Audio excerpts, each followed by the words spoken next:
Dahil sa gumagamit ako ng drugs. Ano yung birthday nila ako gusto na papatay? Sabihin nila may lakay ako sa banda. Pwede din nila ako pakulong sa dahil nagkamali ako. Pwede gumasto sila pabuya sa akin.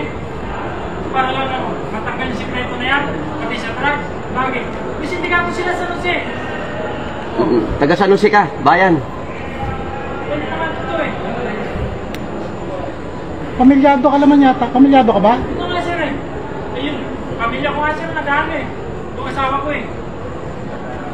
Hindi, parating na. Parating mo yung kung anong gusto mo. Naka-live tayo ngayon. Parating mo kung anong gusto mo. Nakarating na. Hintayin na lang natin yung ano, ha? Hintayin na. Traffic kasi, traffic.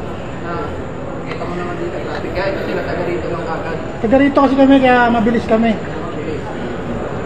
Hintayin na natin yung asawa ko.